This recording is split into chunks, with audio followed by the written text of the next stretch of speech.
जय हिंद। आज मैं आप लोगों को टैक्स के बारे में बताने जा रहा हूँ।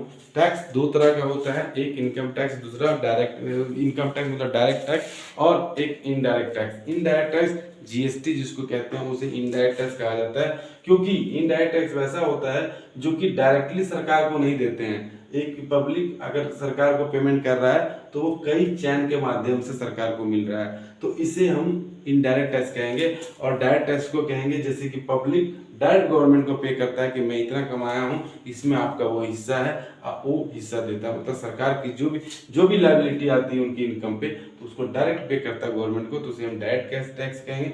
और इनडायरेक्टली पे करते हैं तो उसे इनडायरेक्ट टैक्स कहते हैं।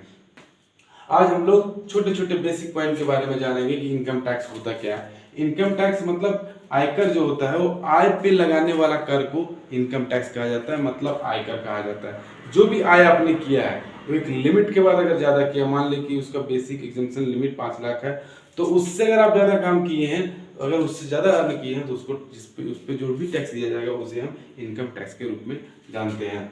यह इनकम टैक्स जो होता है वो प्रत्यक्ष होता है, मतलब डायरेक्ट होता है। डायरेक्ट किस तरह से भी मैंने बताया कि पब्लिक डायरेक्ट गवर्नमेंट को पे करता है, इसलिए इसे डायरेक्ट टैक्स का नाम दिया गया है। अगर आप जिस वर्ष, अभी मान लीजिए कि आपका 23-24 चल रहा है, जिसे असेसमेंट ईयर कहेंगे। अभी हम अगर कोई रिटर्न फाइल करते हैं तो उसे 22-23 का मतलब अप्रैल 2022 से लेकर के मार्च 2023 तक के पूरी विवरण देना पड़ेगा कि मैं इस 12 महीने में मैंने ये काम किया और मुझे इतना कमाई हुआ। तो उस सारा को मतलब कह रहे, अगर एक्रू किए, आपने काम किया लेकिन आपको पेमेंट नहीं मिला है, मान लीजिए आपने जॉब किया और आपका पेमेंट एक्रू हो गया है, लेकिन कंपनी की स्थिति ठीक नहीं थी तो आपको पेमेंट नहीं हुआ है, तो भी आपको इनकम टैक्स रिटर्न फाइल करना पड़ेगा और आपको पेमेंट करना होगा। मतलब टैक्स उस पे निकलेगा शुद्ध कर योग्य आय, मतलब वैसे इनकम पे जो कि मतलब एडजस्ट किया रहता है, जैसे कि उसमें जो डिडक्शन का अलाउ है वो डिडक्शन का हटा करके, प्लस एग्जम्पशन है तो उसको हटा करके, तो उसी को बोलते हैं शुद्ध कर आय योग्य आय। मतलब वैसे टैक्सेबल इनकम जिसपे सारा एडजस्टमेंट किया हो। कहता है किसको किसको हम इनकम टैक्स के लिए लाइबल करेंगे, किसको किसको हम लोग कह सकते हैं कि आपको इनकम टैक्स देना चाहिए। तो उसमें 8 हैं। एक है इंडिविजुअल, जो व्यक्ति होते हैं, या कोई महिला है, या कोई पुरुष है, ठीक है, या कोई सीनियर सिटीजन है, या कोई फॉरेनर है, तो वो सारा इंडिविजुअल में आएंगे।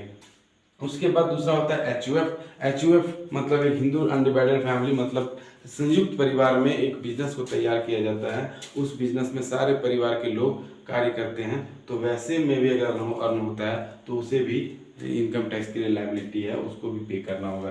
फर्म, पार्टनरशिप फर्म हो गया, एलएलपी हो गया, ये सब अगर इसमें आते हैं तो वे भी अगर व्यक्ति काम करते हैं तो उनसे भी कोई पैसा अर्न करता है तो उनको भी सरकार को टैक्स देना पड़ेगा एक स्लैब के अंदर। उसके बाद कंपनी को भी टैक्स देना पड़ता है, कोई भी कंपनी हो, प्राइवेट पब्लिक, सारे को उनको टैक्स पे करना ही करना है। ये मैंडेटरी है, ऐसा नहीं कि आप इसको अवॉइड कर सकते हैं, ये एकदम मैंडेटरी है। अगर नहीं करेंगे तो उसे आप पर कानूनी कार्रवाई किया जाएगा। कोऑपरेटिव सोसाइटी, उनको भी टैक्स के दायरे में रखा गया, उनकी भी लायबिलिटी होती है कि टैक्स अगर आपने अच्छा, मान लीजिए आपने अच्छा अर्न किया तो सरकार को टैक्स दे। उसके बाद एओपी है, उसके बाद बीओआई। एओपी मतलब एसोसिएशन ऑफ पर्सन, बीओआई मतलब बॉडी ऑफ इंडिविजुअल। मतलब कहने का मतलब है ये सारे एसएससी हैं जिससे सरकार इनकम टैक्स के लिए डिमांड कर सकती है अगर आप इनकम उनके स्लैब से ज्यादा कर रहे हैं तो। इनकम टैक्स का डिपार्टमेंट ये केंद्रीय सरकार, जो इनकम टैक्स होता है वो केंद्रीय सरकार इसको रेगुलेट करती है। मतलब कह सकते हैं बीजेपी जो है या फिर मोदी सरकार है, ये आपका वहां से ये रेगुलेट होता है, कोई स्टेट वाला इसे रेगुलेट नहीं करते हैं।